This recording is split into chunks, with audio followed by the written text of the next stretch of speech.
973లో కళ్యాణి చాళుక్యులు మన వరంగల్ జిల్లాను పాలించారు. కాకతీయుల కంటే ఓరుగల్లును పరిపాలించిన గడ్డ మన జనగామ గడ్డ. మిత్రులారా, మన కాకతీయ గణపతి దేవుని సోదరి కుందమాంబను వివాహమిచ్చిన ప్రాంతము మన కుందారమే. ఈ ప్రాంతానికి తమ ఆడబిడ్డనిచ్చి వివాహం చేశారు.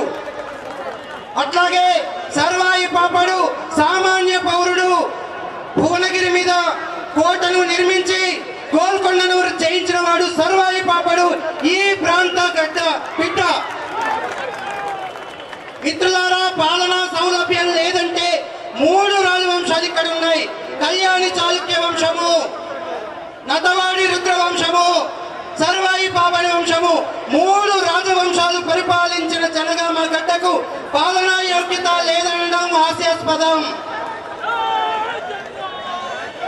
మిత్రులారా, క్రీస్తు పూర్వమే 60,000 సంవత్సరాల ఆది మానవులు నివసించిన ప్రాంతం ఇది.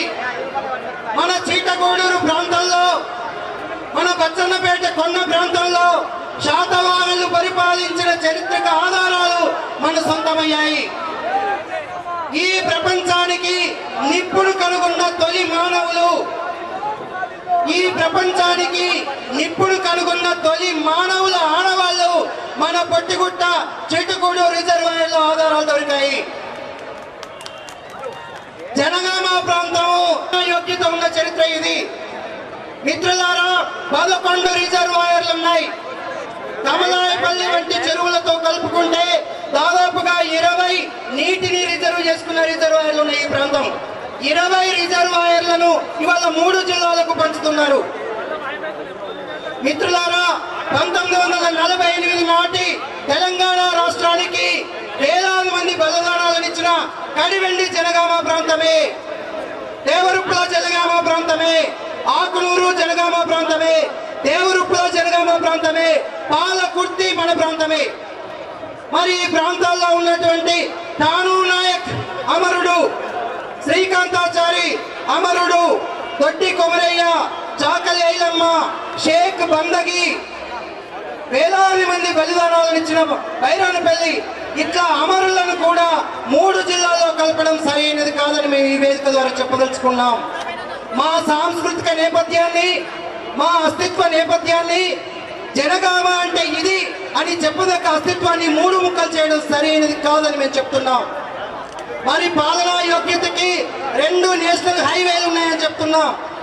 ఒక రైల్వే గూడ్స్ వ్యాగన్ పాయింట్ కూడా ఇక్కడ ఉందని చెప్తున్నాం. ఆసియాలోనే పెద్దదైనటువంటి నవాపేట అంగడి ఈ ప్రాంతంలోనే. మరి తొలిసారిగా తెలంగాణలోనే పచ్చి వడ్లను తీసుకొస్తే అప్పుడే మార్కెట్ లో కాంటా పెట్టే సౌకర్యం మా గ్రెయిన్ మార్కెట్ ఉంది.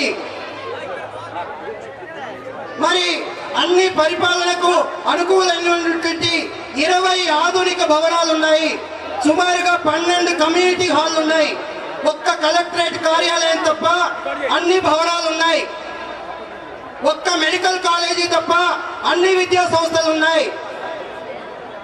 ఇది విద్యా వ్యాపార రంగానికి పూర్తిగా అనువైనది.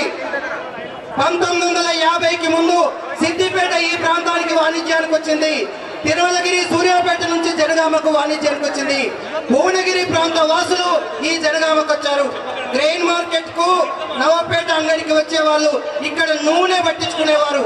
గానుగు పహాడ్, గానుగను ఆడించి నూనె తీసుకుపోయే ప్రాంతం ఇది ఇక్కడ. అందుకే గానుగు పహాడ్ అనే ప్రాంతం